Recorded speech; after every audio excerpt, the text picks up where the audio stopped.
இந்த பையனுக்கு ஏற்கனவே திருமணம் நடந்திருக்கு. அந்த 2 பொண்ணுங்க 30, 35 வயசு தான். உனக்கு இருக்கு, வீட்டுக்கு வா. ஆன்ட்டி கேட்குதா இந்த வயசில்? நீங்கள் அமைதியா இருங்க.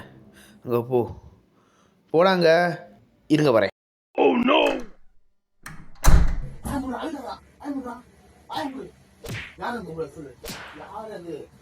A few moments later. சொல்லுங்கள் ஜோசியரே, உங்கள் பையன் ஜாதகத்தை எங்கேயே விட்டு போயிட்டீங்க? சாயங்காலம் வந்து எடுத்துக்கிறோம்.